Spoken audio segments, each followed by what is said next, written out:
Welcome to the Don't Let That Go Over Your Head podcast, starring Q the Boss. Yo, yo, yo, yo. Welcome back to another episode of Don't Let That Go Over Your Head podcast. They call me Q the Boss. Listen, I'm rubbing my hands like Birdman today. I'm getting excited. I got the man, the myth, the legend, one of my big bros, one of my family, Welby the Great, at my best. 197 is in the building. Let's go, man. Appreciate the invite, of course, man. Thank you so much, man. Appreciate the invite, man. This is always fun. For those who don't know, Welby is a very, very, very influential guy in the real estate market. Does very well. He gives very, very good information, vital information as far as anybody looking to invest. That's why today's episode is called Real State of Mind. So listen, guys, let's get into it. Well, man, you know what started this real estate journey, man? What started the real estate journey?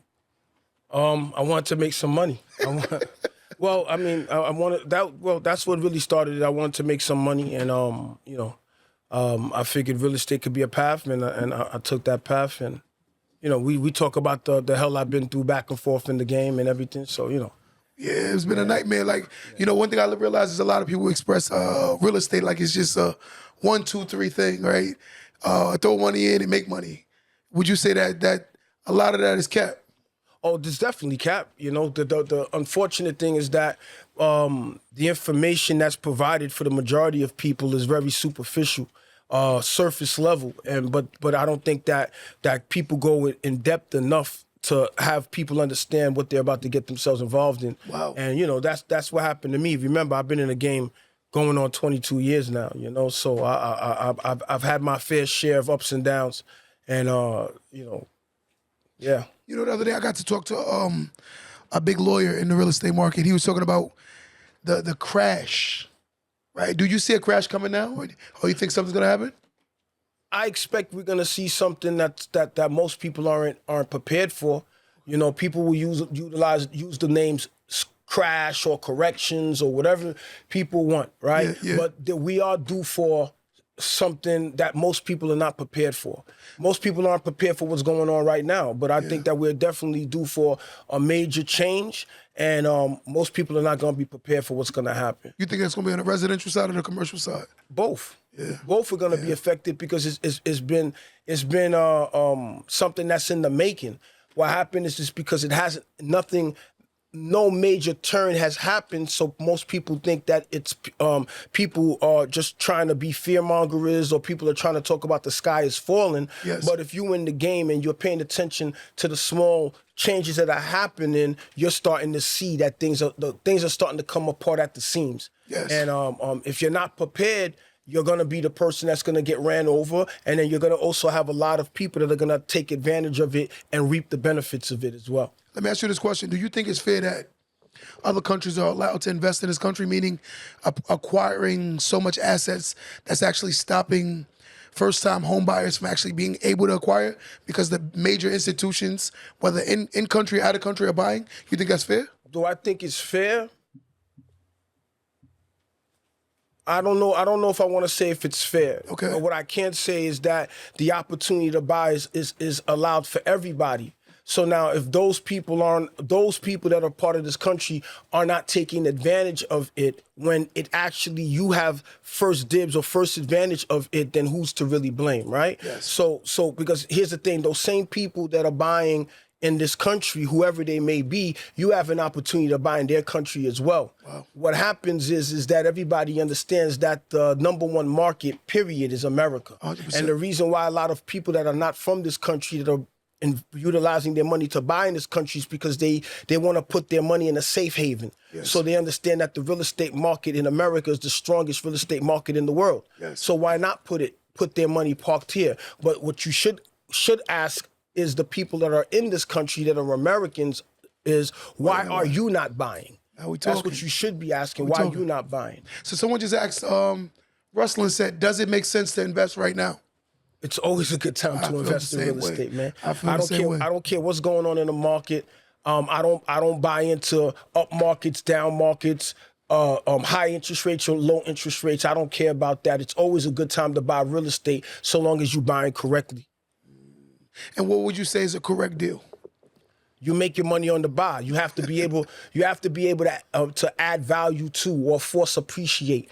What it is that people are just, which I always say again, is that people are just super excited that they got to the closing table. They think that the win in real estate is being able to acquire real estate. They think that they've arrived because they were able to buy real estate. And I can't tell you how often I speak to people, I meet people, and then after the purchase, they're then calling me for assistance or advice. And I'm like, bro or sis, you should have hit me up before you bought this property because in a matter of seconds, we could clearly tell that you bought yourself in a horrendous deal and now you got to deal with it. So it sounds like you're basically saying underwater deals. It's starting off from day one underwater.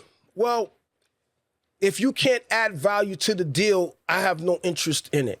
So So people believe that if the property is worth what it's worth and you buying it for what it's worth, then they think that you're investing. Yes. What you're doing is you're just playing the waiting game and hoping, you're gambling and you're hoping that things work out for you in a sense of where people always tell you, don't worry, real estate always goes up. Yes. So if real estate always goes up, what are you worried about for then if you believe that? So now if you pay attention to what's going on in the market now, which a lot of people aren't talking about, that's going on in the market right now. If you pay attention to the southern part of America, we're talking about the Florida markets, we're talking about the Texas markets, we're talking about the southern part of America. If you pay attention, there's a lot of pullback going on. Yes. And if you realize they're not talking about it. They're not talking about it loud enough because the people, powers that be in the industry doesn't want the people to see and recognize what's going on. Yes. So if you see what's going on in the majority of the markets in Florida, the majority of the markets in Texas, for example, the property values are decreasing drastically. Not only they're decreasing drastically, the inventory is increasing drastically. And then not only it's increasing drastically, there's not enough qualified people to buy. So what do you think is happening? The market is starting to pull back. The market is starting to go down. Now, the people in our areas, like the northern east areas or the western north areas of America aren't feeling that impact yet. No. So up in the New York area, it's just business as usual. But if you pay attention to the market, the properties are now sitting on the market a little bit longer. Yes, they are. You're starting to notice a little bit of a decrease in the prices a little bit more. So that's just showing the cracks in the market that is going on that people are not paying attention to. 100%. So I'm asking right now, someone said, let me ask you, matter of fact, so based on your experience in real estate, what do you think happens to a lot of these qualified buyers, why they get killed? I understand you said the acquisition entry point is bad. What is another thing you would say is bad that usually people that get into real estate, what do they do bad? Well, they make their money on the buy and then they get caught up with the normal narrative that everybody speaks of. So let's talk about our community. And I'm talking about our black and brown community, right? What do they tell most people? It's ingrained in our community from childhood on up.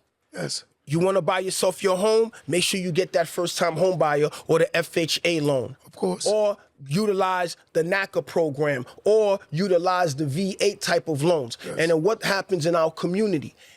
We're being educated in our community to buy the most important investment of our life in our community and the most important investment of an American's life. What is it normally? What is it normally? 3.5%. But what is the most important investment normally that we're buying in our lives? Real estate. Real estate. So then now in our community, we're being educated to buy it the cheapest way possible. Yes. So that's why in our community, the focus is, I'm going to buy me a property. I'm going to put the least amount of money possible. I'm going to utilize these programs. I'm going to use an FHA loan, or I'm going to use these other type of loans where I only have to come to the table with 3.5%. Yes. So now what they don't tell you is when you're utilizing those type of programs, more so than not, I didn't say always, but the odds are more so than not, you're going to have to buy yourself a property that's turnkey. If you're buying a property that's turnkey, that means you cannot add value to it. That means all you could do is wait. You're going to buy and you're going to wait for appreciation. So for those people that are waiting for appreciation, that were super excited that they bought their home 2 years ago and that the property value shot up. The property value shot up, but it don't mean shit because you can't touch it anyways. Yes. Why you can't touch it? Because there's still not enough equity in the property. You were focused on the interest rate. Since you were focused on the interest rate, you can't even refinance it. Wow. So since you can't refinance it, you can't touch the equity in it. The equity is what? A bunch of numbers on a piece of paper that can't do anything for you. Just sitting there. Just sitting there. Sitting there. So now, pick a side. Yes. Either you're an investor or you're a qualified buyer, retail. So even in your primary, do you see yourself as an investor? My approach, absolutely. Me too. I feel the same way. Even as my primary, I look at I approach it with the investor mindset. 100%. Right? But most people don't. Yes. Most people utilize it as one, as an accomplishment. Yes, I understand. Yes. But the property is really a liability, not an asset. Yes. And people don't understand how simple it is. A liability takes money out of your pocket. Yes. An asset puts money in your pocket. Yes. So if you bought yourself a property and you paid too much for the property, even at the top of the market, and then now what you're doing, you put the least amount of money down, you are led to believe, well, I have the house, I've been paying a mortgage on it for 15 years or 20 years. The property value shot up. I got myself X amount of equity. Yes. No, you didn't. No, you don't. Because it's all about the math. What do you have to factor in? You have to factor in the principal and interest payment, which the majority of the time when you're paying on your property for the first 15 years, it's all interest. Then we have to factor in the taxes. Then we have to factor in the insurance. Then we have to factor in the other miscellaneous things of maintaining the property, fixing the property and everything. If anybody would take the time to sit down and calculate the payments that they made, you're going to realize you own this property for 20 years and never made no money. But if you tell someone that they're going to automatically be educated by, most people are educated by people that's looking to take advantage of them. Would you agree? Of course, yes, of course. And they're educated by people that are looking to take advantage of them, and they don't even realize that these people are looking to take advantage of them.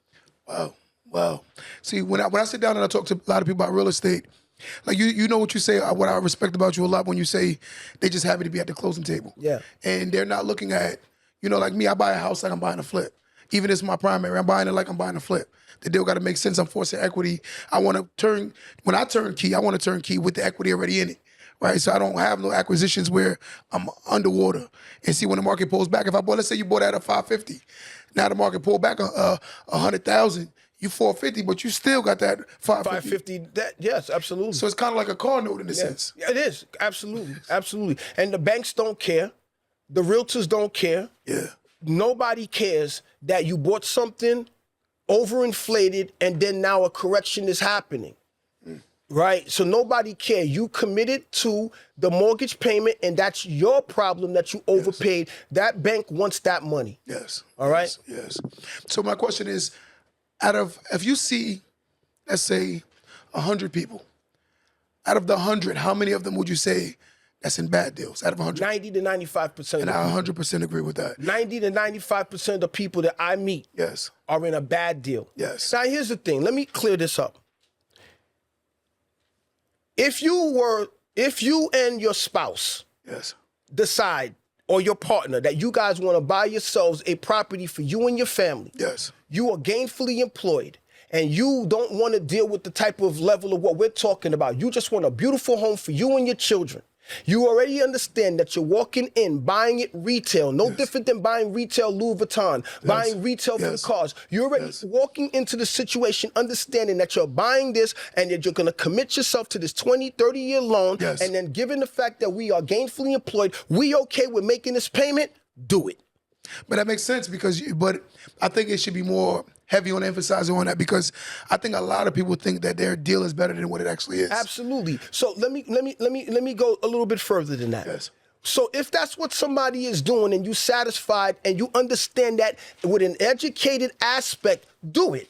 But if you're telling me you're walking into this situation because you're looking for yourself to invest, you're looking for yourself to create generational wealth, you wouldn't be buying it the way 90, 95% of people are buying. 100%. It's weird because like when you sit down I don't see most people talking like this, right?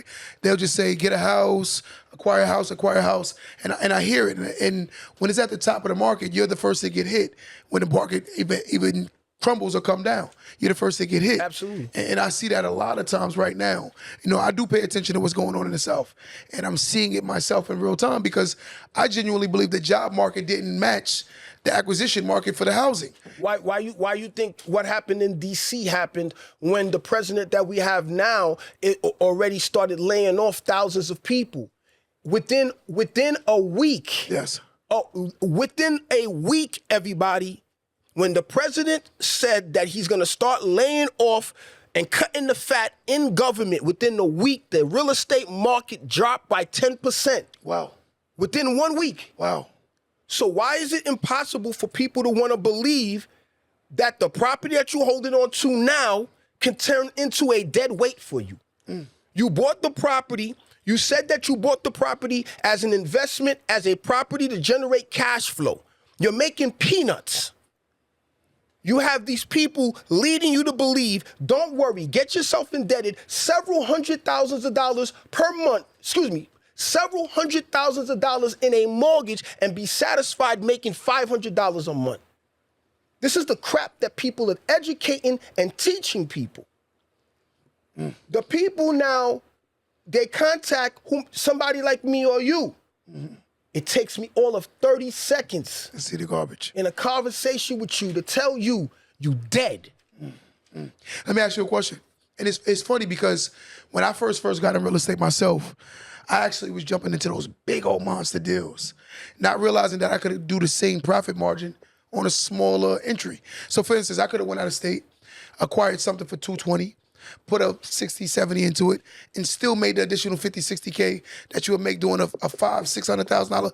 Yes, it's in your backyard, but at the same time, it's all about making the money, right? And taking on less risk with the debt. So when you look at it, what you're saying, it makes every bit of sense because I always say it's not how much you pay for the property, it's what you're making off of the property, right? And would you agree with that statement? Well, I would say it is how much you that you pay for a property because you make your money on the buy. But you understand, I'm in the game 22 years. Yes. You understand that in my 22 years, the first 10, 11 years, I did not understand that concept. So when we saying that, people have been saying that before you and I were born. Yeah. You make your money on the buy. Yes. But you take it and you hear it and you listen to it on a surface level. Yes. So people think that you make your money by simply being able to get to the closing table. No, that's not it. You have to be able to properly, one of the most important tools that an investor must have is the ability to evaluate. Yes. If you can't evaluate, you're looking for trouble. You as an investor has to have the ability to evaluate outside of the people that works for you, because if you're dependent on the people that work for you and you completely blind, that's how you get taken advantage of. These realtors out here are taking advantage of people. Not all, most. These lenders out here are taking advantage of people. Not all, most. These contractors are taking advantage of people. Yes. Not all, most. 100% facts. 100% Let me facts. tell you something. I talk to the people every day. And guess what they tell me? The realtor played me. 100%. The contractor played me. 100%. The lender lied to me and played me. 100%. 100%. So why do I speak the way I speak? Because guess what? The realtor played me too. He played the all of us. contractor played me too. The lender played me too. You know, when I first got into real estate, someone said to me, someone always gets screwed at the closing table. You don't have to. You know, but that's what I had to learn. You don't have to. Yeah. They want you to believe that, but you don't have to. Everybody can be served. Everybody can get a full belly. But let me tell you who better get the biggest piece of the pie. You. The person that's taking the risk to sign those documentations, to get that loan, to take on the responsibility of that property. You, the buyer, you, the investor, you, the qualified person buying this property, better get the biggest piece of the pie. Yes. Someone said I only buy tax sales only. How do you feel about that? Yeah. Who cares? You believe that? Listen, man. I don't care if you buy tax sales. I don't care if you buy foreclosures. I don't care if you do subject to. I don't care if your grandmother wants to give you the property at a discounted price. I don't care where the property comes from. Yes. Because I know a lot of people that buy tax sales and get screwed too. I seen it too.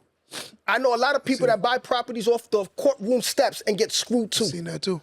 So people think that there's these special ways of buying the property. No, it's still going to be, the fundamentals are going to be the same. Regardless of where you're getting the property from, the source of where the property comes from doesn't change. The numbers are the numbers. The numbers are the numbers. The numbers are the numbers. 100%. What you're saying makes every bit of sense. Because, you know, when I sit down with a lot of people, they talk real estate, a lot of them think that there's a special skill to this thing. And I'm like, no, not being emotional, not being impulsive, right? Making it make sense, being logical. I think as an investor, you always assess the whole deal. The deal has to make sense. Now, I want you to elaborate. I know what it means, but I want you to elaborate on you make money off of the deal. So the day you close is the day you make your money. I want you to explain that to them because I know what you're saying. Because that's what I do, but I want you to explain what does that mean. When I say you make your money on the buy, you have to be what I like to call a futurist. You have to have the ability to know what the expectation of that property is before you even buy it. Yes. What most people are doing is I say they're building the plane in the air.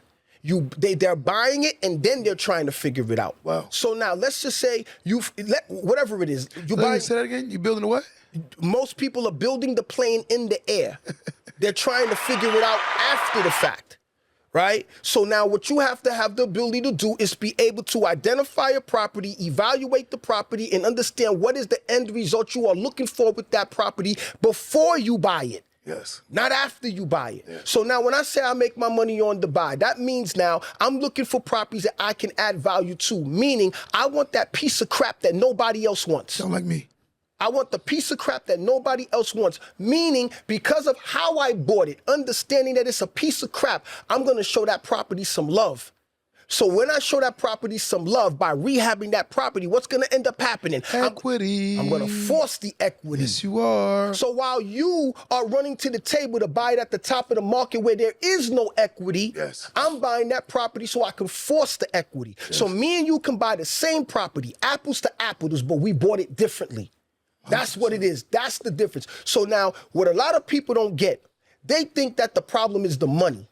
They think that the problem is getting the money to buy that property. So if the problem is getting the money to buy that property, why is so many people buying properties? That's not the problem. So the money is not the problem. No. It's how you buying the property. 100%. That's the problem. Then on top of that, what people think, you think you're getting over by putting the least amount of money down. Guess what? I'm putting the same amount of money down as you, but in relations to how I bought the property, my percentage down is different. So you jump up higher. Can I elaborate a little bit deeper? Yes, go a little deeper. Okay. I know exactly where you're going so with this. So now check it out. Buyer, here's what you normal people will do. With a regular property, and let's say the property is $300,000, you've been convinced to put 3.5% down, right?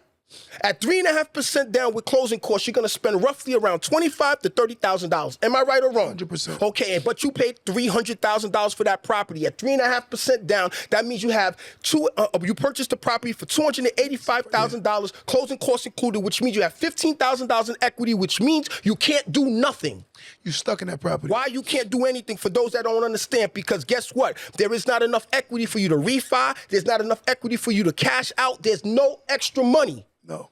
You at the top of the market. You're stuck. Yes. Now, here's what happens with me. With the same property that's a $300,000 property, I'm looking for property that is a distressed property that's beat up. Yes. That means I'm buying the property for roughly $120,000, $150,000. Yes. That means I got $180,000, $150,000 in equity. Yes. And then I'm putting 25% down. Yes. 25% down on $120,000, $150,000 is roughly about $30,000. And you get your money back. The same money that you just finished spending. The same money you just finished spending. They don't want to hear that. But guess what? I spent it differently from you. Yes. So now I show that property some love. That means now that same property is going to have for me, the way I go about it, I'm going to have around $100,000 in equity now. And you can borrow against what you put in already. You can borrow what you just put in. And now I got me a fully renovated property. Yes. I got myself a forced appreciated $100,000 property. And guess what? Your mortgage is at least 35, 40% higher than mine. Yes. For the same property? The same property. We playing the game differently. Wow. You want to hear something crazy? Like when I bought this house, right? And I think I told you the story. This house sat for 13 or 14 years.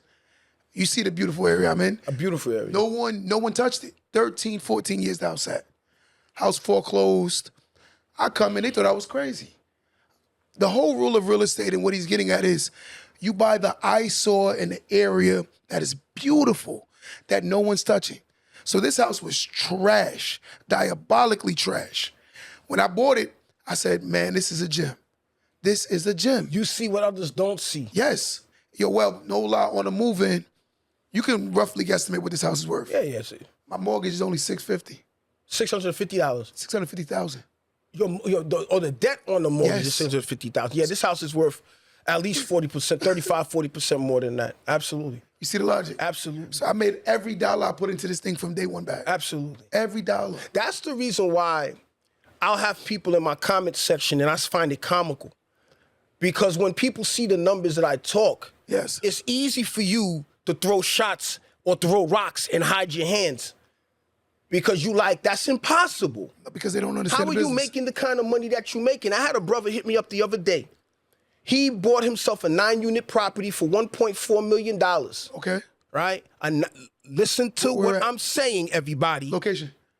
I'm not sure. The location doesn't matter to me. Okay. Because it works everywhere, what I'm talking about.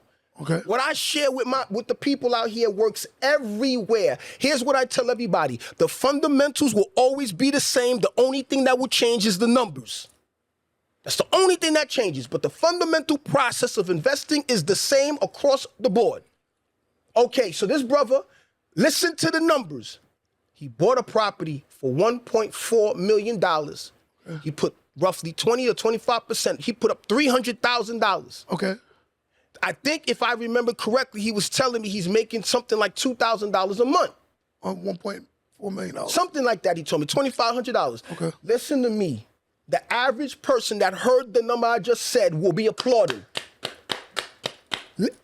If I'm capping, in the comment section, I speak to the people all the time. Most people will applaud you and tell you that's a great deal. 100%. Then they gas you up on the cash-on-cash return. You better be careful with that shit.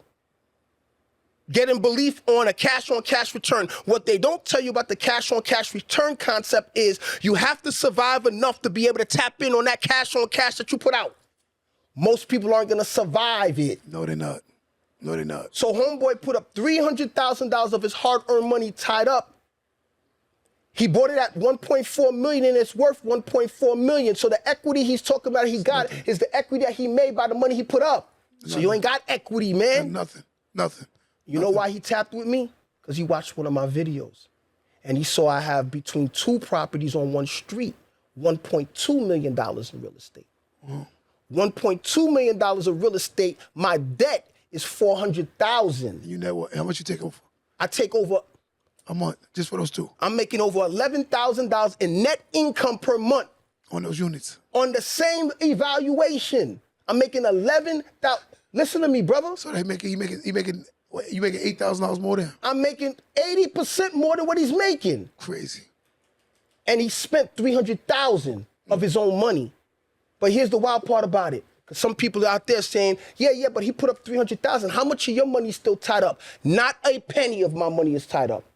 And for those people that are going to say, yo, he must have owned those properties, because that's the easy shit people like to say. Welby's numbers he's talking about, he must have bought that property a decade ago. Nah. I'm talking about less than 2 years ago. I know. One of the properties I'm talking about that's part of that equation, I only bought it, it's not even a year ago yet I bought it. Because one thing about you, and I do admire as an investor, is if the numbers don't make sense, they don't make sense. No.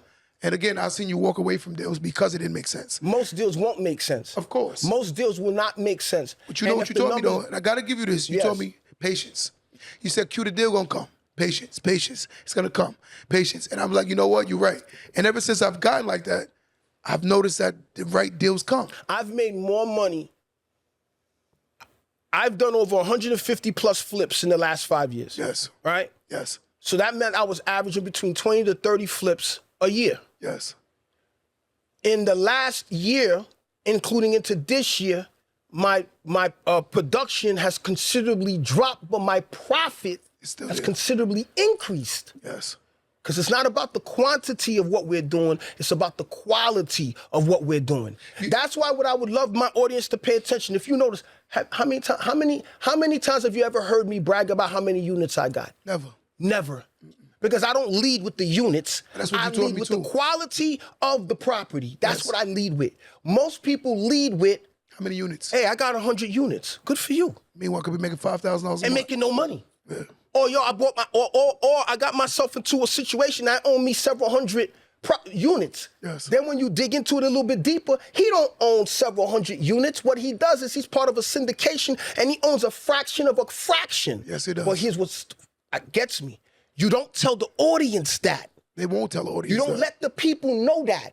Why? So then people feel like, wait a minute, I'm not doing enough. So I gotta go big or go home. And then that's how you get yourself in trouble. Yes, yes. And I'm watching it now because it's like social media has created a lot of cap, a lot of smoke and mirrors. But where they at now? Because they never was who they said they was. Wait. You saying what you saying, but where they at now? Because here's the thing. Don't listen to what I'm saying. Yeah. Audience, you are not dumb people. Despite the fact that people would like you to believe that y'all a bunch of idiots, you're not dumb people. Yeah. Go look at the landscape. Go look at the landscape of social media, Instagram and YouTube. Let them go on. Where are those people that were leading you and telling you they made their wealth in the space that you want to be in? You know where they at? Where they at? I'll tell you where they at. Everyone looked like they was making money during COVID. Everyone, well, you know that. Of course. Everyone looked like they made money during COVID. To the point now where the smoke screen is cleared. And now you're starting to see what's the reality.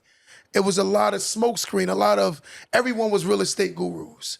I have people come to me all the time, tell me, yo, I'm a loan officer, I'm a this, I'm a that. And they don't even close no loans. Everyone had these titles because social media could make a bum look like a superstar. Most realtors lucky if they sell a property Yes. in their lifetime. Come on. Most realtors, and here's the thing. I love realtors. I love contractors. I love lenders. But make no mistake, Yes. these people cannot make money without us. Of course they cannot. It's not a shot against them.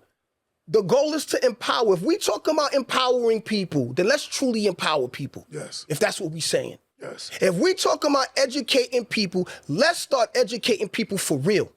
So I will ask and challenge anybody in this industry.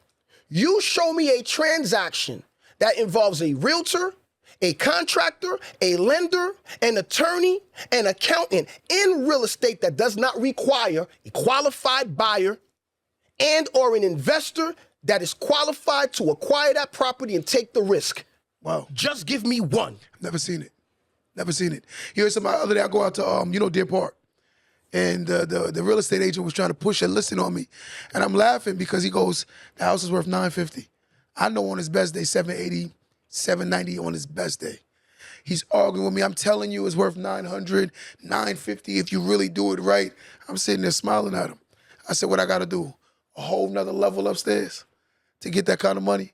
I said, brother, you're just selling me a dream. I know what it is, bro. But I realized he thought I was very underseasoned. So he didn't know I knew real estate. So I'm listening to him, and I'm just like, damn, if a fool would have came in today, you would have put lipstick on a pig and would have damn sure sold him that property at this high price. He's selling for $650. And the house needed at least $180 worth of work, 160. So if you're telling me right now you at $650 plus another $150, where you at? 8? And the house only worth $780. So where's the money at? You negative 20? So negative 30? So when I tell people that be careful who you get your advice from. So you're getting investment advice from a realtor that's not an investor. Come on. You're getting investment advice from a lender that's not an investor. You're getting investment advice from a contractor that's not an investor. That's not to say that there aren't realtors, contractors, lenders that invest. Yes. I didn't say that there aren't. Yes. What I'm saying to you, more so than not, They don't have anything. they don't have the experience No. as an investor. No. which is why it's that much more important. If you're saying that you want to walk in the shoes of an investor, Yes. educate yourself as such. Yes. Yes. Yes. What's wrong with telling the people that? They don't want it to because it's like, it's easier to, like for instance, some of these agents, when they get these housing, the whole concept is to sell it at its highest price. Thank you. And that's the reasoning why they screw so many people over, especially people that don't understand the investment aspect. They want the highest sell point because you got to think about it. They make their money based on the sell. So if they make their money based on the sell, I got to sell it at its highest price. Sometimes they'll tell the person that they selling the house for, you know what? The person might be like, I want $650. They be like, nah, we could get $7 for this.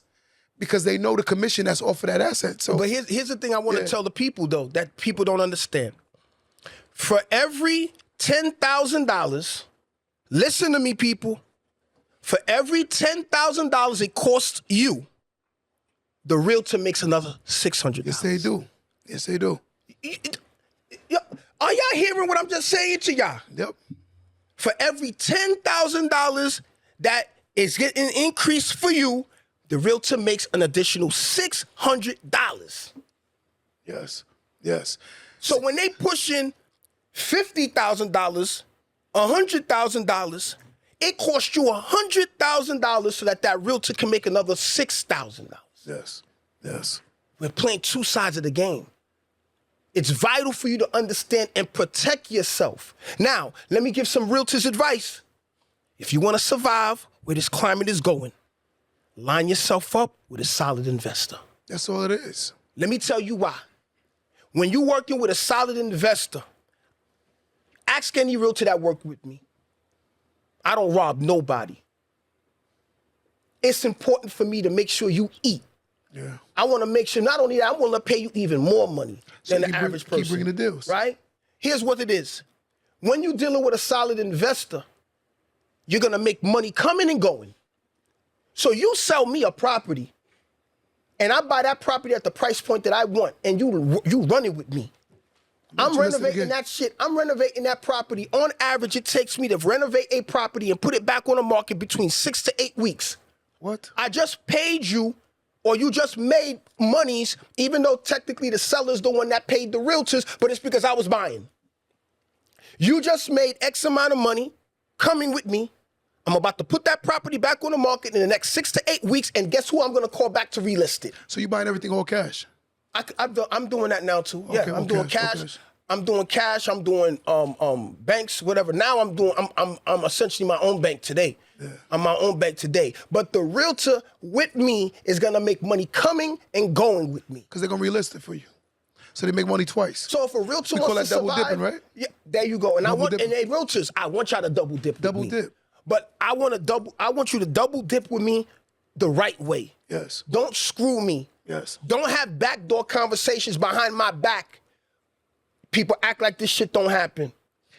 It's a lot of, when you look at this real estate thing, it's a lot of greed, right? Because a lot of them scared, when you really look at it, they looking at it like, damn, when am I gonna get my next meal? So again, they're not taking care of the flippers, the investors, not realizing you can keep eating if you do the right thing with the investors. And that's what the majority of situations people are dealing with. Yes. Most people in the industry, including the investor, yes, lives hand to mouth. Yes, they do. Most people in the industry are living from the next payment that they can make. And when the payments get too far spread, the desperation comes, yes, they do. the recklessness comes. Yes. You understand? Yes. So that's why it's important. And I encourage realtors, start investing. And you're in the industry, start investing and start keeping some of these properties for yourself that you're trying to sell to add to create a portfolio that'll create you some passive income. But more so people, they value the liquid than they value the equity, right? Yeah, but you can have both. That's what I feel too. But some people feel like, look, cash is king, and I'm like, you can have both. I feel the same way. You can have both. I'm good. Yeah. I'm good. Yeah. And I got it in cash, and I got it in credit, and I got it in equity. They don't want to hear that. You understand? But guess what? It takes time. Of course. It takes time. So don't look at me. There's people. Did you just see what Floyd Mayweather just did the other day? The man just bought a portfolio of over 1,000 units at $460 million. Yes. That's my God. That's motivation for me. Of course it is. I don't look at anybody as competition. No. Either I'm gonna pull you up with me, or you're gonna be an inspiration for me to show me the possibilities of what I can do. 100%. So I don't see competition. Well, what I'm not gonna do, bro, I'm not gonna lie to myself. I'm not gonna lie to the people, all in the name of making money. Yo, bro, I'm making more money now than I've ever done. Doing it with integrity, being a man of my word, coming with real receipts, showing you real deeds, showing you what is truly possible that you can do too. Yes. I'm making more money now than I've ever done in my life. Yes. You know what it is? I think when we talk real estate, you know, one thing I do admire is a lot of people that talk the real estate business, they don't tell you the pros. They tell you all the pros, but don't tell you the cons, right? So when you say, oh, I'm doing this, I'm making that. You know, I watched one video the other day with me and one of my guys, and it was showing how to invest in real estate with no money. I'm like, what? No collateral on that deal, nothing? You know, so to someone that believes that is true, what would you tell them? It's all cap. It is impossible. Listen, I understand the marketing ploy. I get it. I get it. I totally get it, right? It's cool. But there is no such thing as there is no such thing as buying real estate and it's not costing money. It's impossible. You need money to invest in real estate. Even if at the closing cost. If the money is not coming from you, the money gotta come somewhere. 100%. Somewhere, 100%. the money gotta come. The money gotta come either through equity is being transitioned, being that you're qualified and then you're qualified to take over the credit. There's gotta be a financial transaction something somewhere. Yes. Now, here's the trick that people like to do. People like to tell you, don't worry, you ain't got no cash, right? Cool, no problem. We're going to assist you in getting credit. And based off of you getting credit, then we're going to assist you in getting lines of credit or credit cards so that you can liquidate. So that you could buy the property, it didn't come out of your pocket. Your credit didn't say that. Your credit didn't say that. You didn't get that money for free. The money had to come somewhere. Yes. So even if you liquidated the money came from somewhere that you're ultimately responsible for, even if it doesn't reflect on your personal credit yet. Yes. Try defaulting on it and tell me if it doesn't show on your personal credit. You want something funny? We talk about this all the time, right, Kens? These guys, they spice up your credit. They get you these high lines of credit. But after they get you the high lines of credit, they make you create a fake man LLC. And then you create fake man LLC. They spice up the LLC. They get you extensive line of credits with very high interest on it, right? Very high interest, maybe 30%, right? 30%. A lot of them will be. Yeah, 30%. So let's just say 30. Now, after they get that, these guys don't realize that if you default, it's going right on your personal credit. But because it says fake man LLC on the card, they think that they can default on it and that they're good. Here's the thing also that people don't want to accept. When you're doing what you're doing to get this money, I get it. More so than not, you are embellishing your circumstance. Of course. So listen, I'm from the hood like you. Everybody. I get it. Yeah. I understand what you're doing. Yes. What do you think? Don't you see what's going on with the government doubling back on all these people that got the PPP loans? The people that got all of those the monies to pay supposed people that were working for them. Yes. So they lied and they embellished their circumstance. Yes, they so did. now people are defaulting. There's a thing called what people don't talk about, auditing.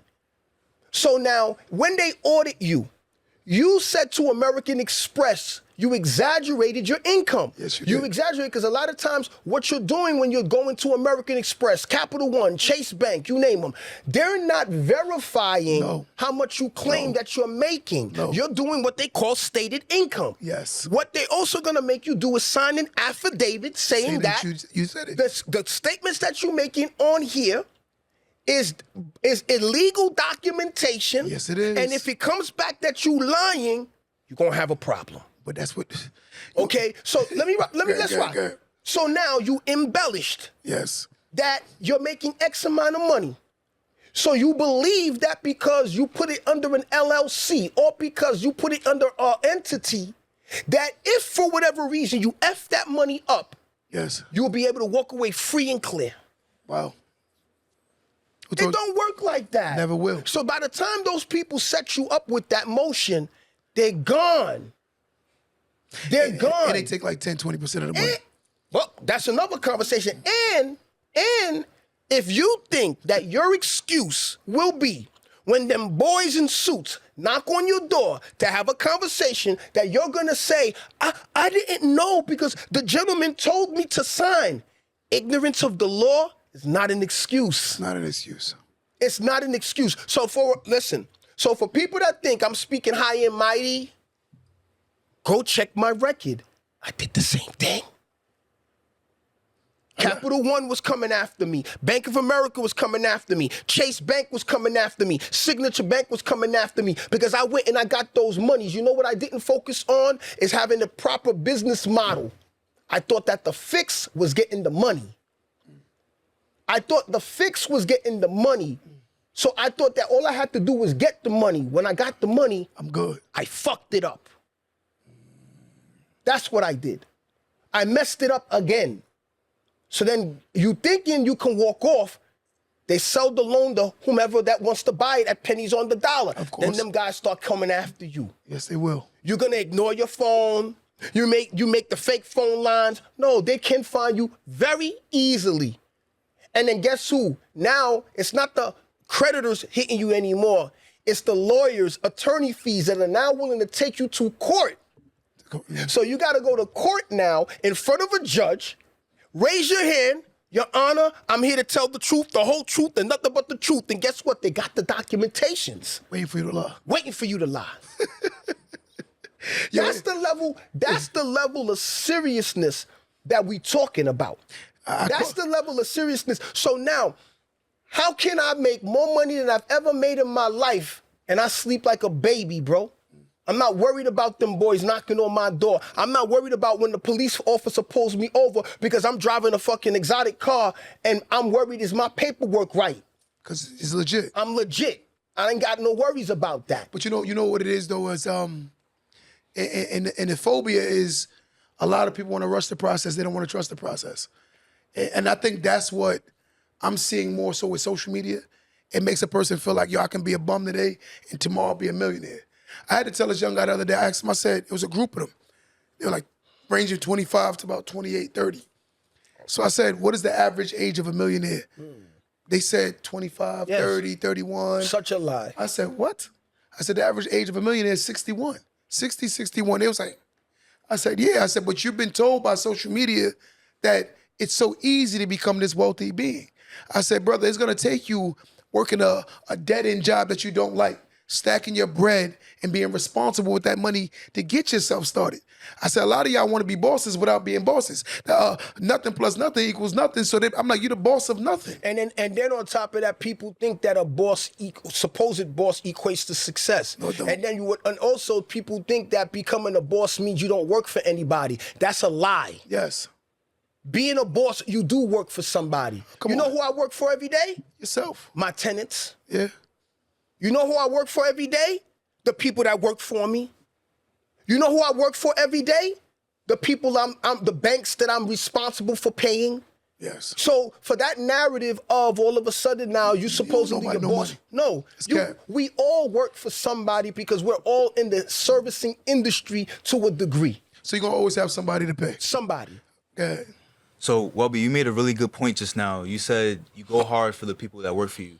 So what could you tell us about like the team that you got behind you to help you get to where you are now? What can I say about them? A lot of the times they're gonna have to buy into my belief or my what I believe in. Because most of the time they drink that same source as well, that narrative that's been put out there. And then I think you gotta lead by example as well. Everybody that's around me, even if they don't do it, I encourage them. I made my money in real estate, not social media. I've learned to make a major bag through social media, but I made my wealth in social media. So I lead by example. I tell everybody in my team, why are you not buying some of these properties, man? Why is it that you're not learning the same game I'm teaching these other people that you're not doing it too? If you're not doing it, you're never gonna blame me. When you deal with even a good investor still needs a great lawyer, a great accountant. Regardless, there has to be a team backing any great vision, any great dream, right? You have to have the support system, because I feel like if you don't have the team with you, it's easy to fall. But here's the thing is that you also have to be, it's your business, so you have to be a leader. Yes. But a good leader knows when to follow. A good leader knows when to follow. So I have people on my team. So you brought up a good point of an attorney. Yes. My specialty is not being an attorney, but an attorney is not an investor. So a lot of the times the attorney does not understand the approach of why, as an investor, I have to do this. But I need my attorney to make sure that he lays out to me the legal, positive or legal ramifications of what I'm doing to make sure I'm compliant. So even though I'm the leader of my business, it's time for my attorney to lead me. Then when my attorney leads me as an investor, I have to make an informed decision. No different than a contractor. Yes. I have contractors that work for me. You think that I know more about construction than an actual contractor? No. I don't need to know more than my contractor. But what I do need to know Numbers. is how to properly direct him. I have to properly understand how to talk with him so that I can get what Q just said, the numbers. Numbers. So when I know I got the numbers, I could then take the numbers and input it into my evaluation so that I could determine where do I need to be to buy this property and can it make sense or not. Yep. I can't ask the contractor that, but a good leader knows when to be a follower. So I know when to follow the contractor and tell me, no, Welby, you projected it was going to cost this amount of money, but based off of this, did you realize that beam is about to fall right there? No, bro, I didn't recognize that. How much is it going to cost to fix that? Yo, it's going to cost you another $15,000. Thank you. I take that information and utilize it for my evaluation to determine as the investor, nah, this won't work anymore. I think I'm going to back out. Or you know what? Nah, this will work. Let's move forward. I got a guy that actually, I flipped and I brought him out to one of the houses. He jumped in the deal with me. And he was like, yo, that tree gonna fall on the house. I was like, man, why would you even say some crap like that? He's a tree guy. He deals with trees. So he goes, yo, from my assessing, that tree is gonna fall. Man, I go home a week later. The damn tree falls on the damn house. He's standing right there. The damn tree falls on the house. Cost me mad money to fix the house. I was mad as hell. And it would have cost me crumbs if you would have just, removed the damn tree. Yeah. And I'm sitting here like, he told me he deals with trees. That's what he does. He told me that the tree is going to fall. And you know what it is? At that moment, I didn't know how to relinquish the humility and say, you know what, let me listen to this, what he does. I was like, man, it ain't gonna happen. We're gonna get that thing sold before that tree even fall. Man, sure enough, what was it, a week? That damn tree fell. And I looked at myself like, you know what? This is in the beginning of flipping too, like my early stages of flipping. So I said, you know what? This is when you let experts be experts. That's right. And that's what I had to learn. I said, let me let the expert be the expert. That's right. He knows this. Future, you told me to move the tree out of this yard. You see that tree going, right? He told me that we're here. He said, yeah, the tree's been going.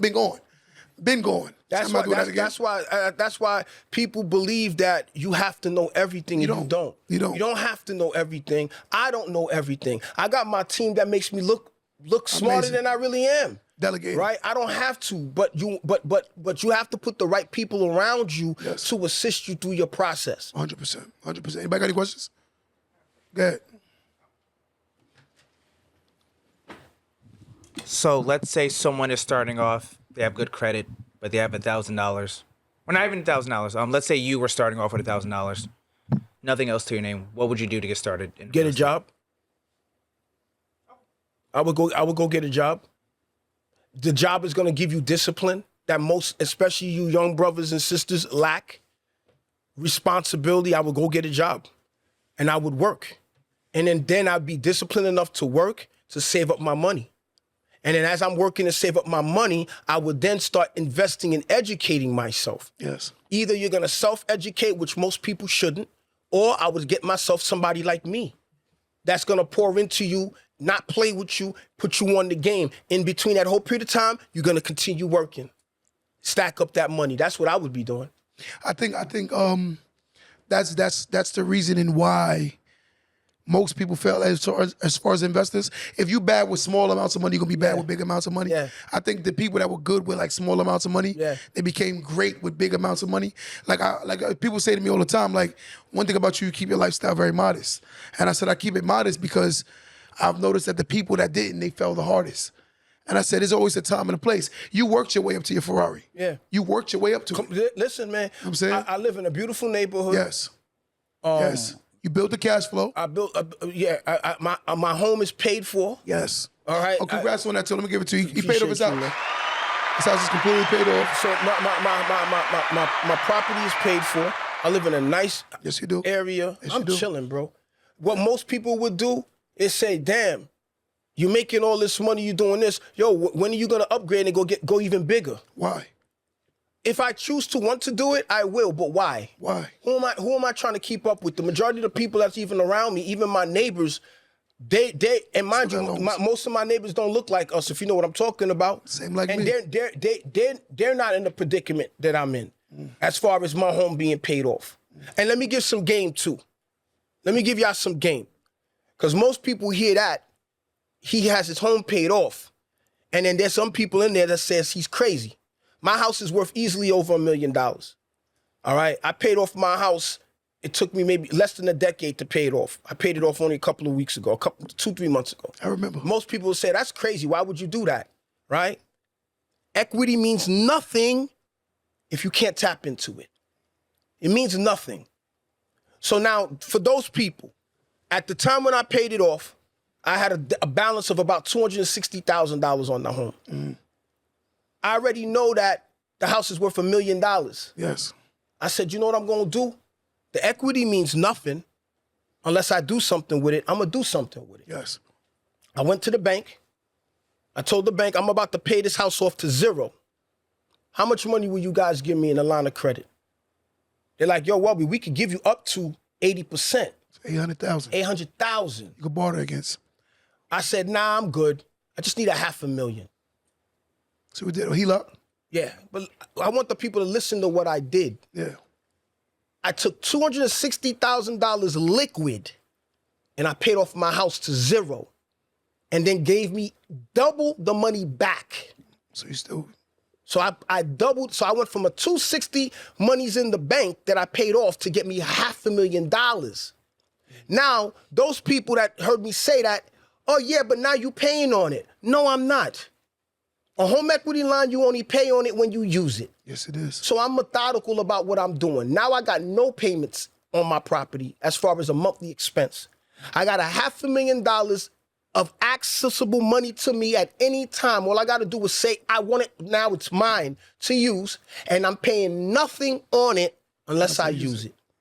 Then on top of that, if you understand borrowing, a home equity line of credit is the cheapest form of borrowing, cheaper than private money. Yes, it is. Cheaper than hard money, Yes, it cheaper is. than conventional. Way cheaper than hard money. So now I utilize that. I got $500,000 on that property. Then on most of my properties, I got several $1 million in lines from a myriad of properties in the same situation. The debt is I got the lines of credit, but I haven't touched any of them because I don't need it yet, so I don't have an expense to pay until I use it. That makes sense. But here's the thing. Most people should not be utilizing the equity in their property. Yes. Because most people will jeopardize the home that they live in. When and if I do utilize home equity lines that I've done on my investment properties and primary, whichever one I choose, that line of credit is usually paid back to zero in a matter of a couple of weeks to a handful of months. So you only barter when you using it to make you more money. Exactly. That's the only time to barter. So equity means nothing if you can't tap into it. That's why the one day me and this girl was talking, and she was basically telling me how much of an asset she is to me. She said, I could date you and I'm this, I'm that. She was a nurse, right? So she felt like because she had a degree, which is cool. But I said, but you owe $150,000 in student loan debt. You drive a $100,000 car, and you have another $60,000 to $70,000 in credit card debt. So with that being said, the banks own you in nothing but liabilities. I said, you're not an asset to me. And she couldn't understand that. I said, before you even could start moving on building wealth, you owe a lot of debt. And it's negative debt. I said, your debt is not even moving. Like I always tell people, you make multiple ways on real estate, especially if I'm a landlord. And they be like, how? I'm like, because when you start off with heavy debt. Yes. And your principal is down here. But as we start balancing, right, my equity start going up, my debt start going down. That's one way. The appreciation of the asset, right? And the third way is cash flow. I always tell people that. Then I also got a tax shelter where I'm able to write off a bunch of things too. So that's 4 ways I'm making money if you want to get technical, right? But I was telling her, I said, I only barter money. And I say the word barter because that's what America is built off of bartering, right? So I say I only barter money when it's actually an acquisition that's gonna make me more money. That's right. I don't borrow anything that's not gonna make me any money. It don't make no sense unless someone else is paying for the acquisition, but not myself. That's right. Right? Good. Just one question, Welby. Is there something that you wish you did different, or do you think that you wish you did something like in the beginning of your journey? I wish that I truly started betting on myself sooner than I did. I wish I really started betting on myself sooner than I did. And because when I started buying real estate, I was in my early 20s. And when I say that my first 10 years of my 22-year career was horrific, was because I really never truly invested in myself to educate myself. And I bet on other people, like the players in the business. I betted on the realtor, the contractor, and other people that were supposedly investing in real life. I was betting on them. So if they told me, listen, young man, you working, you got good credit, why don't you be a straw buyer to this deal? I did it, and then they robbed me. Or the realtor would tell me, this is a good deal. You should be able to do X, Y, Z. I just took it at face value and I bought it because I bet on that realtor. So then it took me over a decade of going through the hell that I went through, and then when I evaluated it and I look back, I had to take responsibility for the decisions that I made. 100%. It was my fault making the decisions that I made. But when I reflect on what was happening is that I was never betting on me. I was always betting on other people out of fear. Whoa. The day that I decided that I was going to truly bet on me, that day, I had lost an additional $60,000. That was, again, me getting wiped out again for the third time in the industry. I got wiped out again, and that was somewhere around the tail end of 2012, somewhere in that general area. I got left with $90,000, but I was down $60,000 again. I took that $90,000, and I'm like, listen, I've been letting people for the past 10 years, I'm betting on them, I'm getting wiped out, betting on them, getting wiped out. I got $90,000 left. You know what, Welby, man? I'm going to bet on me. You know what? If anybody going to fuck this money up, It's going to be me. I'm going to fuck this money up. So I was able to take that $90,000 and turn that into a 8-figure real estate portfolio today that generates me tens of thousands of dollars a month. And then through that process is what I've done to educate the people and to show the people the importance of betting on you and why you're the most important person in this business. I got to ask you a question. When you were betting on people, at what point, I mean, like, how much money would you say you were negative? Millions. Millions, right? When we talk about my money that I put up, we're talking about the credit that I lost. You talk about the mortgages that I effed up. Yeah. I was into millions. I was done. You know something funny? When I first got into real estate, that was my problem also. I jumped in head first with people. And one of the people I got in with, he was like a loan officer. So he knew how to play with the numbers. Yeah. And he used to lie a lot, and we had to pay for this, and he was really, really good with the numbers. And the sad part is me, I just kept saying I can get the funding, I can get the money. I was just pumping in, but not learning the business aspect of it, right? And I come from a business background myself. I've been working for myself since I was like 22 years old. Yeah. And a lot of the things didn't make sense, but I also wasn't educating myself in real estate. Because you know something is wrong. Yes. But you can't put your finger on it. Yes. So most people that buy in real estate, yes. I know that a lot of people are going to say, I'm happy. When I talk about interest rates and I say, who cares about interest rate? Yeah. Or I also say, the majority of people that bought their properties over the last 5 years, they got a 2%, 3% interest rate. And I say, congratulations, you are stuck. Yeah, they're stuck. You know that old saying, ignorance is bliss? You have people in the comments saying, well, I'm happy with my 2% interest rate because they feeling their ego is getting hit.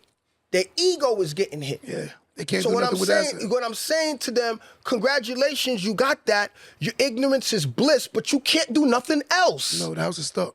So then they'll say, I could always refi, or I could get a home equity line of credit. Yes, you can, but you can't do nothing else. After you do it, with the same mindset that you have no clear path to pay it off, you have no clear way of maintaining it. Now you jeopardize the home that you bragging about with the 2%, 3% interest rate. You're gonna lose it. And you're gonna end up losing it. Lose it. You're gonna I lose can't, bro, when I tell you I can't, I'm telling you I lose count in the conversations that I have with people in those same exact circumstances. Wow.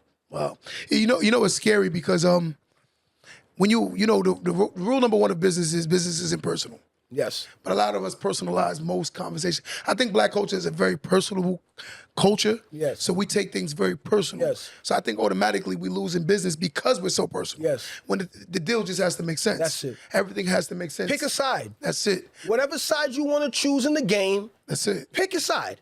You want to be a retail buyer? Yes. Pick that side, but understand what comes with it. I didn't say that you're right or wrong. Yeah. Just pick and understand what comes with it. If you're an investor, the approach is totally different. Did anything? Yeah. So if you're gonna pick the side of the investor, play the game the way it's supposed to be played. You know what's scary? I did a flip one time in the beginning when I first got in, and I remember the first time of going to a table, sitting at a table, and losing every bit of my initial investment, and walking away, and everybody else is belly full. Everybody is walking full. away. Title with company, everybody, insurance company, everybody. everybody's full. And I'm sitting Everybody. there like looking sick, and I'm like, yo, this ain't right. This ain't right. Then did And another. then why if these people care about you as much as you'd like to believe, why they didn't tell you? Because they Why don't care. they They didn't care tell you about that filling the their numbers bellies. ain't gonna work? Why Filling they their didn't tell you that that property's not gonna cash flow? Why they didn't tell you that at the end of the day, you're gonna have to come to the table with more money to complete this transaction and lose? Why they didn't tell you? They already knew that. I'm gonna give you something that a lot of people got to talk. We got to talk about too, and I want you to talk about this. I'm watching a lot of people do new development, and they don't assess. Overrated. Yes. Listen. Yes. New development people, I'm saying it straight up, it's overrated. Make sure y'all listening to this, guys. Overrated. Make sure y'all Now, listening good. Let me listen. Let me make this clear, please. I didn't say that doing new development is not a good business model. I know a couple of brothers. Shout out my brother Abram, killing it. His approach is straight up as an investor. Logic. Okay. Most of y'all that want to get into new development, want to get into new development to feed that kid that loves to build something from the ground up. Remember that Yep. kid that wanted to? Yep. So the thought of being able to build something from the ground up that you want to feed that little kid. At the end of the day, regardless if it's existing or regardless if it's new development, Yes. the numbers are the numbers are the numbers. That's 100%. Most of the people that are in the new development business are not even making any money. No. They're making no money. You want to hear something? I did a new development one time, and what happened was I felt bad for the buyer because they assessed taxes based on an empty lot. Yes. And then when the person acquired the property, Yes. the taxes went from like, I think it was like, yo, crumbs, bro. When it's just open It's just- land, that's it, yes. crumbs. Yes. Let's just say $1,000 a Yes. year, right? After I developed, yo, bro, we closed, the person taxes got reassessed. And exploded. Woo. Yo, I'm talking about went from like 6,000 Yes. to like maybe like almost triple. Yes. Almost like $20,000. Yes. And I was like, damn, I said, you have to understand with new development, they haven't assessed the taxes on that property yet. So therefore your mortgage can go from a $30-something $100 mortgage to a $50-something $100 mortgage. What the narrative that's been put out to the public today is that we can treat real estate like we treat a pair of socks. You can wear it for a day or two, or a week or a year or two, and decide, I just want to get me another house. We're talking about treating real estate like a pair of socks. Now, here's what happens now. When we're talking about areas like the Northeast, Yes. there is no land to do that. No. So that's how the people from the Northeast or the Northwest of America gets caught up and say, oh, I want to start doing new development. And then you want to start doing this out-of-state investment thing because you want to now treat where you currently live, like, for example, New York, Yes. because you're refurbishing. Yes. It's no different than buying a used car. Yes. You can buy yourself a solid used car within your budget that you could nurture, take care of, and you have yourself a solid new car, no different than a house. Yes. You could strip that house and make it better Yes. than a new construction is. Yes. So stop getting caught up with the term new construction. If the deal makes sense as a new construction, do it. If the deal makes sense as an existing, do it. There's value in every aspect of real estate. You know, when we talk real estate, a lot of the times I tell people, get responsible with your finance. Before you even start talking about investing in real estate, one, risking money is you have to be able to lose money, right? And that's what a lot of people don't talk about when it comes to investing. They don't talk about you're running risk. Yeah, it is a calculated No, risk. it's not. Wait. It's supposed to be a Okay, calculated okay, risk. okay. It's supposed Some to be a deals calculated beyond risk. make sense, though. Yes, it's supposed to be a calculated risk. Yes. What most people are doing is that they're gambling. They're 100%. not investing. 100%. And it's two different things. So when we're making decisions as investors, we're making a calculated decision as to why we're doing what we're doing with this property. Yes. It's a calculated decision while Yes. we're doing that. It's funny because I look at some people, they tell me, yo, Q, I'm getting into flipping. I'm like, maybe you should go in with a couple of partners. Start up from there. And they're like, why? I'm like, maybe take 25% of the deal. Because you got to be able to Yeah, take but 20. if you got a partners and it's like the blind leading the blind. It could be. So you have four people with don't no know nothing. experience, and everybody want to be a boss. Oh my God. So a guy asked me the other day, he said, if you borrow hard money, how much do you put out? I said, 10%. Well, because of the experience. Experience. So once you tell it, that's how you know real estate. Yeah. Once I say that, only a real estate An somebody with understands some experience He understand. knows. Yeah. You know what I'm saying? So if I'm like, no, I only got to put down 10%. Yeah. He knows Yeah. your experience level. Yeah. Right? So if most people are going to be putting 25, That's right. 20, 30% That's down. right. It depends on their level of experience. That's right. So I told guys, like, with real estate, it's basically a risk. It's a risk. It's a heavy risk. It's a heavy risk. A calculated risk. It is. It is. It's a calculated risk, and you want to make sure that the risk is worth the reward. Yeah. Bro, listen, man. Listen. People think I exaggerate. 85 to 90% of you people are in a bad situation. 100%. 85 to 90% of you people are in a bad situation. And here's the problem. Your spidey senses is telling you that you are, but you just don't know what the problem is. Because you don't know how to ask the right questions. Yes. But you just know you and hubby, you and wifey bought a property together. This is supposed to be the American dream. The euphoria of buying, because everybody experiences that. You was able to buy that property. You was able to acquire that property. Now everybody in the family is applauding you. Then you want to have what you call those a housewarming. So you want, who's gonna buy me my pots and pans? Who's gonna buy me my dishes? Who's gonna do all that? It's all exciting. And then you're thinking about having mom come and stay with you for a couple of weeks, and I'm gonna have a big house. The euphoria is huge.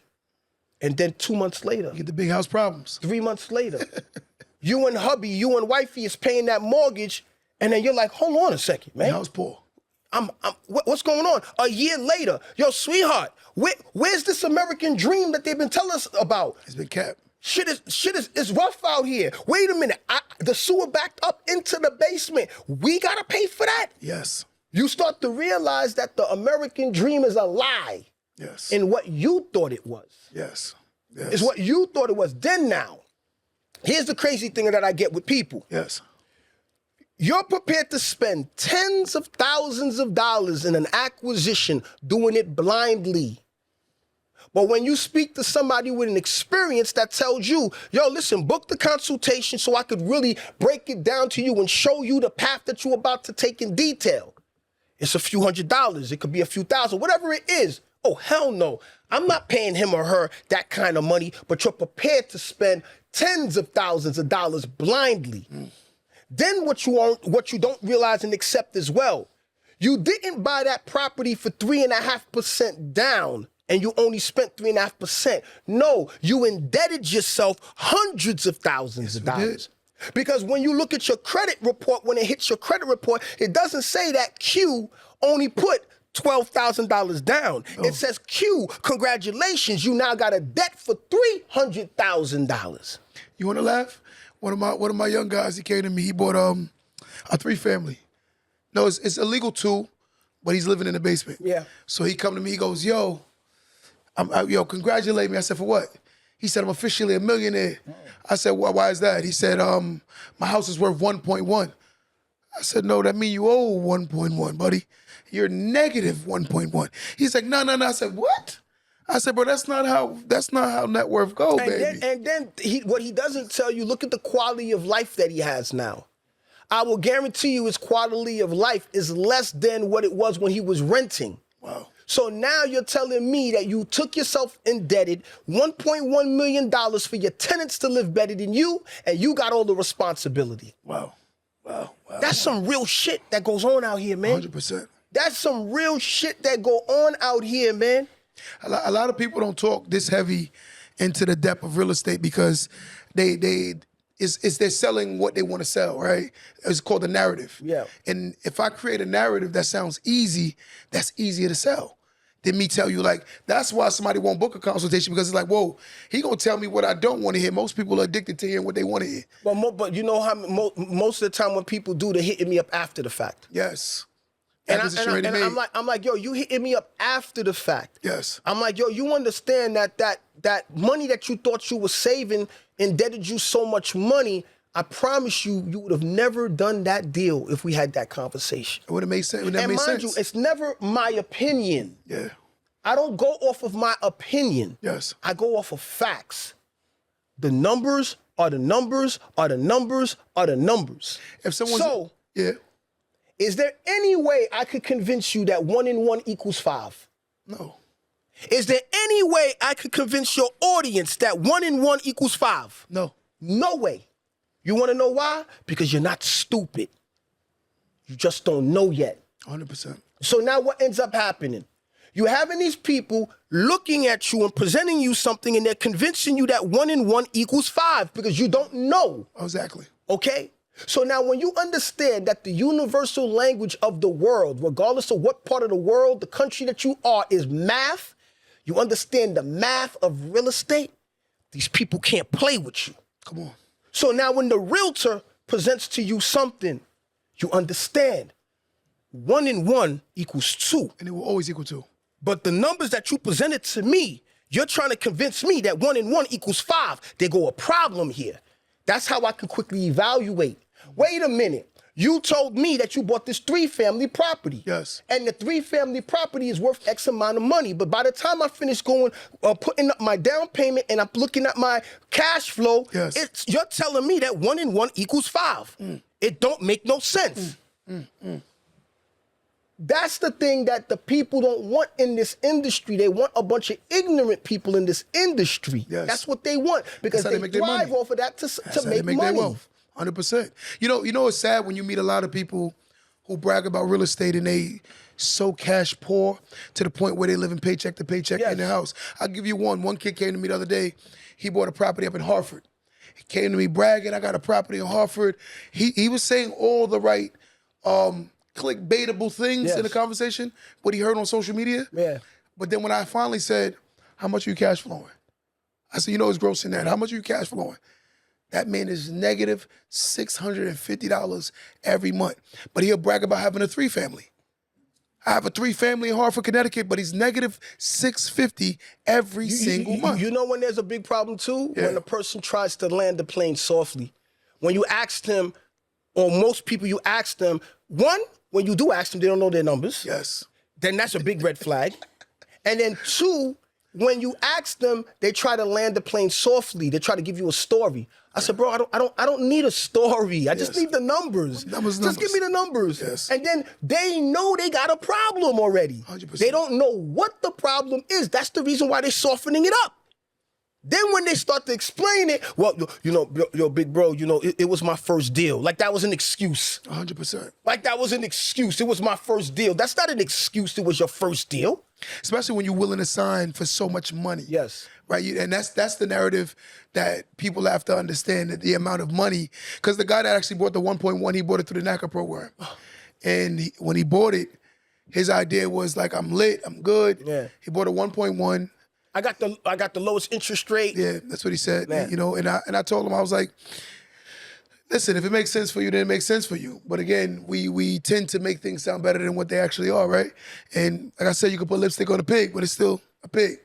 The thing is that all of these programs have their place. There's value in the NACA, there's value in FHA, there's value in conventional, there's value in hard money. Of course. There's value in private, there's value in all of those different things. 100%. But that has to align with what you said you're using it for. All right, that's what the problem is. And most of the time, it's not. And then what you have to understand is that if real estate is supposed to work for you, if the real estate is not working for you and you're literally going to work and you're working for it to maintain and pay, that means you're working for it. Yes. That means you're jeopardizing your wealth. Yes. That means you're jeopardizing your family's future. Because if something were to happen with what you can physically do, meaning the hours that you can invest at work, that means you're jeopardizing what you worked so hard for. 100%. As long as you're okay with it, then do it. But you got to just know what it is. Yes. And I think that's not what they're telling them. You know, we taught that acquisition is the most key component, but not the price of the acquisition. Yes. And on top of it, it's beautiful when you can walk into a house from day one with equity, right? Immediately. But I think a lot of men, and I'm saying this on record, somebody gonna get mad, but I don't give a damn, right? Damn. Somebody gonna get mad, but I think most men buy the highest valued house because a lot of women want the turnkey house. Oh, of course. You know, of course. so I agree with that. You know, oh my God, I want the best looking I agree house with that. from day one, and then I agree with that. yeah, I don't realize how much you got to pay back. Like once you start borrowing money from banks, think about it. If you look at logic, just on the average, if you got a $500,000 mortgage and you pay it in 30 years, what did you pay? Oh, for a $500,000 mortgage, you're gonna pay close to $1 million. Close to $1 million. Yeah. That is double. Yeah. 100%. That's why I say that people that they continue the whole infrastructure is a lie to the people, not just for black people, just the people. Yes. So that you understand that the power is in debt.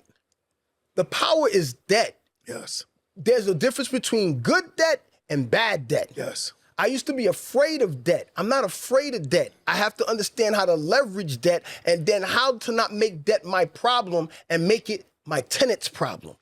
Make it that my tenants pay for that. Now, here's the thing. There's nothing wrong with that because everybody needs a roof over their head. You have to be willing to do what most people aren't willing to do. Most people aren't willing to buy the type of properties that we're talking about. Most people aren't. No. So then since you aren't willing to, don't get mad at for the work that you're not willing to put in that somebody else did to reap the benefits. Yes. Most people are not willing to make the sacrifices necessary. They want it now. Most people are not. So don't get mad at the person that was willing to make that sacrifice that you weren't. So when I tell people you need to sit down for a bit, I got people in the comment section, I had a video went viral and I was like, yo, you don't deserve a vacation. And then in the comment section, people saying, F that. Nah, I deserve a vacation. I work hard. And then they're saying tomorrow's not promised. You've been telling yourself tomorrow's not promised for the last 40 years. You've been telling yourself that. You still love. You've still been saying that tomorrow's not promised. And then look at the predicament that you in. So you telling me that sacrifice that you would have put in during that period of time, it wouldn't have changed your life? 100% it would. So that 2 years I sat my ass down has made my life for the last 13 years. And God willing, I got another 40 to go on this planet, God willing, healthy. I'm financially free. That's the term that I think people need to really tap into. You know, we constantly talking about, you know, the one thing I will admit that you made me change my strategy in investing. Remember, I was always heavy on I got to do the biggest acquisitions. I used to love having $1 million in debt and then walk away with a 70, 80 piece, 70, 80,000 and think I did something amazing. And you couldn't tell me nothing. right? But then I realized, like, damn, like, I could do that same number with a $300,000 entry point. But here's the thing: I want to be careful with the people that's hearing that. Yeah, The numbers is relative to the individual, of course, right? Because $300,000 to you might be $100,000 to the guys here in terms of percentage, financial position that you in. $300,000 could be $3 million to me. 100%. $3 million could be $30 million to Floyd Mayweather. So it's all relative. It's all relative. 100%. That's why I don't care. That's why I don't care as far as what you're trying to do or what these young brothers are trying to do. It don't matter. People are chasing the next man's race.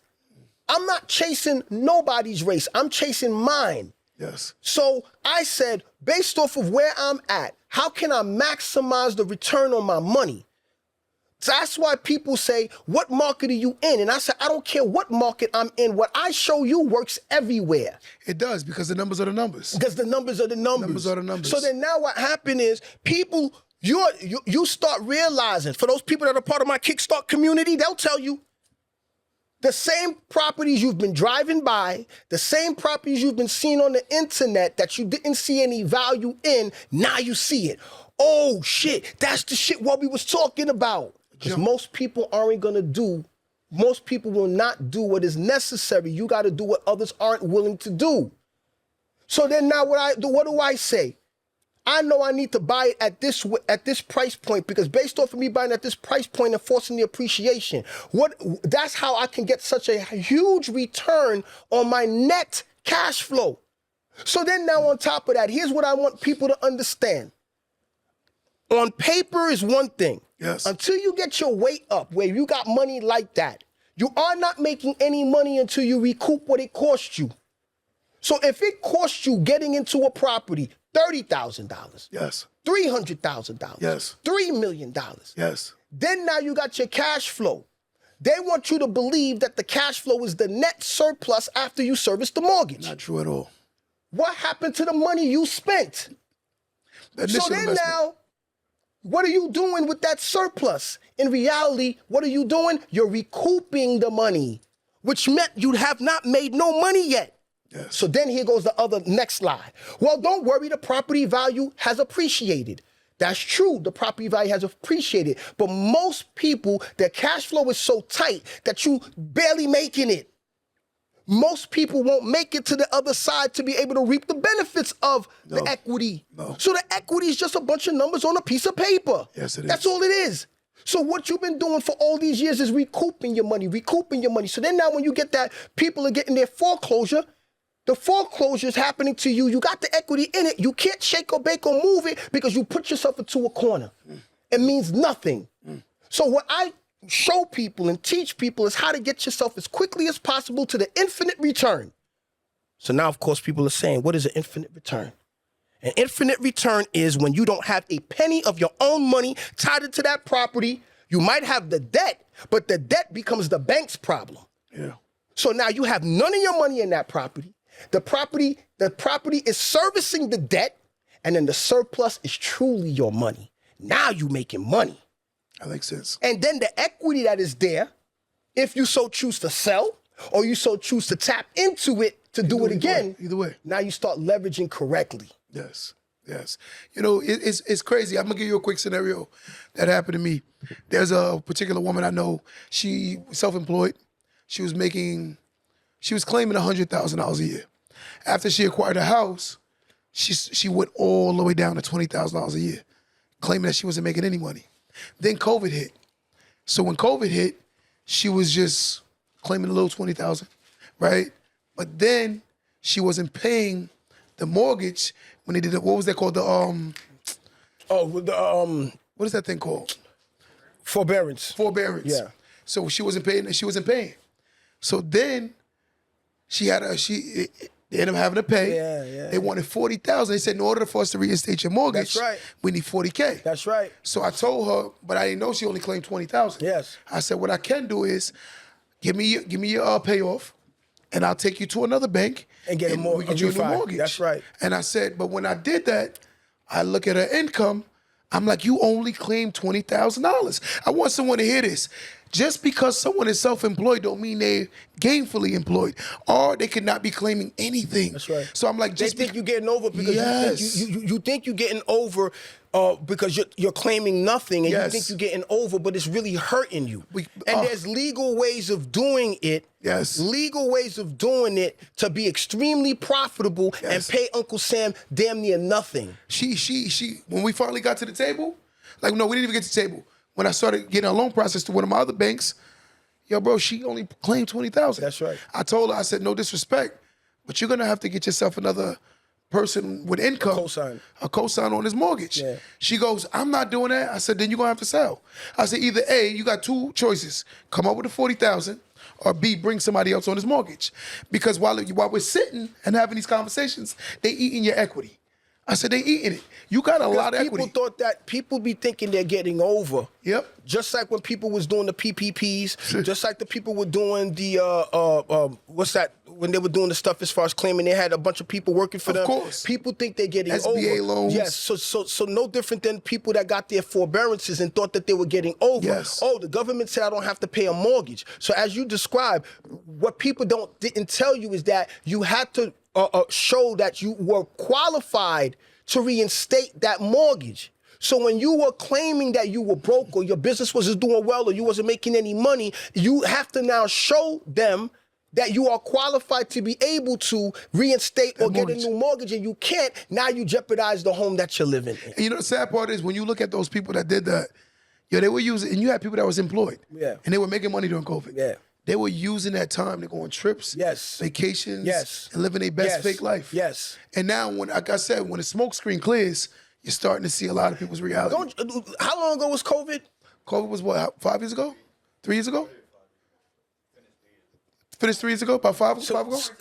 Yeah, 5 years ago? So that was yesterday. Yeah. That was 60 months ago? yesterday. Yes. Look how much has changed. Yes. And look how fast people forget. People ain't on trips like they was during COVID.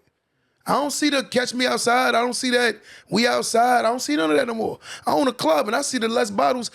On a walk-in, I seen people walking in with 20 bottles on the walk-in, 30 bottles on the walk-in. That's right. I don't see that like that no more. That's right. 3 bottles is like, oh, they doing their thing tonight. That's right. You know, but during COVID, everybody had the liquid capital to look like a superstar. That's right. And it's sad because you're looking at people who didn't use the time to set themselves up. That's right. And they was using that time. Like one of my mentors told me during COVID, this is not the time to be spending, this is the time to be investing. Oh, that's a fact. And I think how many times I said that to you, Kinsey? I said, this is the time to just be investing. Listen, man, the opportunities that are, listen, bro, I've done $1 million in business in real estate so far. What are we today? February what? March now.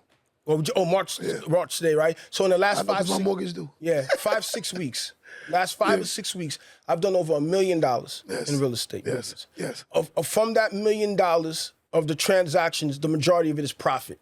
I'm giving Welby a quarter and I'm gonna see what he gonna do with it. Nah, man. I'm giving him a I don't quarter. work for nobody, man. Nah, we don't work together. I don't believe in that. Listen, man. I don't believe in working with nobody. It makes sense. It makes sense, man. If I could do business, I'm not talking about a quarter, 25,000. I'm talking about 250,000. Yeah. Listen, it makes sense. I'm always game for it, man. I also want to just bring something else before we tap out, right? So a lot of people know about my Kickstart mentorship. Yes.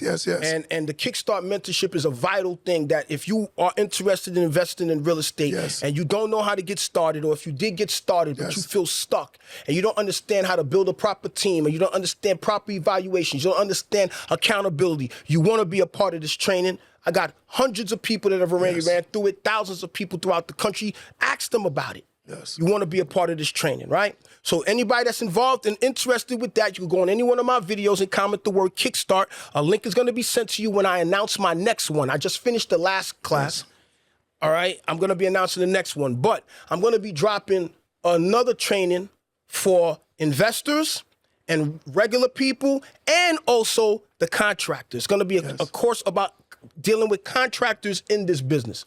I don't want people to think that contractors are your enemies. Contractors are not your enemies, all right? They got a bad rap because of a lot of other contractors that does bad business. 100%. All right? 100%. The reason why I put this training together is because I tell people the manners, a lot of the ways of how I approach dealing with contractors. I've even told people I'm even willing to pay a contractor 100% up front Most people hear that on the surface level. They don't understand the in-depth of why I would be willing to do it, because listen, you as the investor are the most important person in this business. Yes. And if you don't know how to lead and direct the people on your team, including a contractor, you're going to get yourself in trouble. Every which way around the board. And it's not here to abuse a contractor. So if you want to learn how to properly utilize a contractor and create an amicable relationship with a contractor, I want you to comment the word contractor.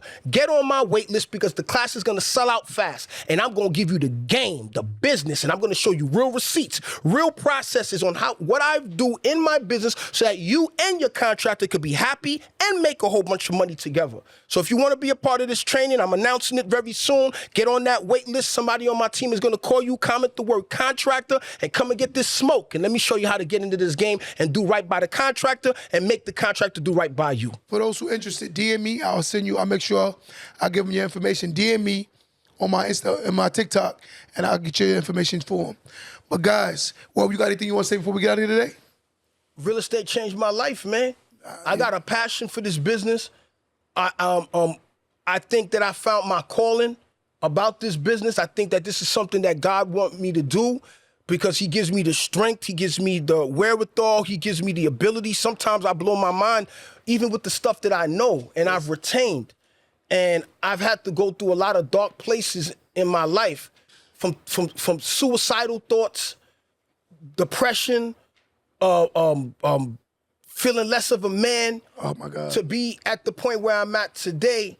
And I really believe that this is my calling, or one of my callings, is to assist and to help people through the process who wants to be investing, and especially wants to be investing in real estate. I'm never going to lie to you. I'm never going to gas you up. I'm never going to play with you. I'm never going to play with your time. I'm never going to play with your money. I'm going to tell you the truth, the whole truth, and nothing but the truth about the business of investing in real estate. And I got the receipts to back it up. And I want to show you how you can do it too, regardless of what market that you are in. 100%, 100%. You know, one thing I want to say is he mentioned something called dark moments. And I believe when chasing the best version of yourself, you face those moments. You get moments where you second guess yourself. Anxiety, depression, frustration.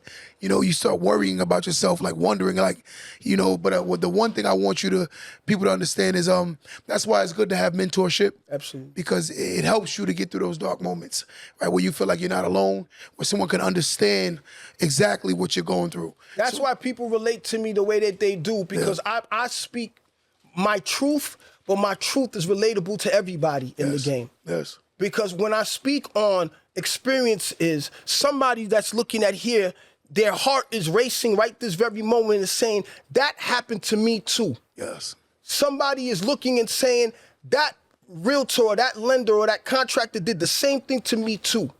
So I speak my truth, but I'm speaking for you. Yes. And as I tell you all, you don't have to suffer the way my brother did. You don't have to suffer the way I did. Oh, man. Use me, but don't abuse me. I can get you to the bag. Yes. What took me a decade plus to do, I got mentees doing it in months.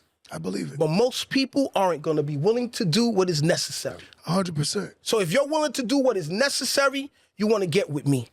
You want to get with my kickstart. You want to get with my contractor training. You want to get with me with the showing you how to level up your rental portfolio. It's not about the quantity, it's about the quality. 100%. And I want to show you how to maximize, hopefully, the asset that you own so that you can get the best out of it possible. My God, always want to thank you. Always, you know, man. just so y'all know, well, we're going to be a regular because he always brings the value. And he's one of the very few guys that are genuine. Well, I know a lot of real estate dudes, but he's one of the real guys that really say who they are, you know, and he shows what he says. And he has the receipts, and he definitely has mentored and taught a lot of people how to be great in his business. So, Welby, I just want to give you your flowers. Appreciate you, man. You know, as we say all the time, they say a man don't get his first batch of flowers until the day he died. Wow. And we like to give flowers up here, so I want to give you your flowers. Appreciate you, know, my man. brother. I appreciate you. Appreciate you too, man. I want to give you your flowers too. I love what you're doing. Appreciate And it. you know how it goes when you and I get on stage together as well. Yes. So we got some amazing things that's about to be Yes. coming together soon too. So I'm super excited about that. Yes, And yes. I appreciate the opportunity, of I course. appreciate y'all more. You know, we like to say over here, guys, all the time, don't let that go over your head.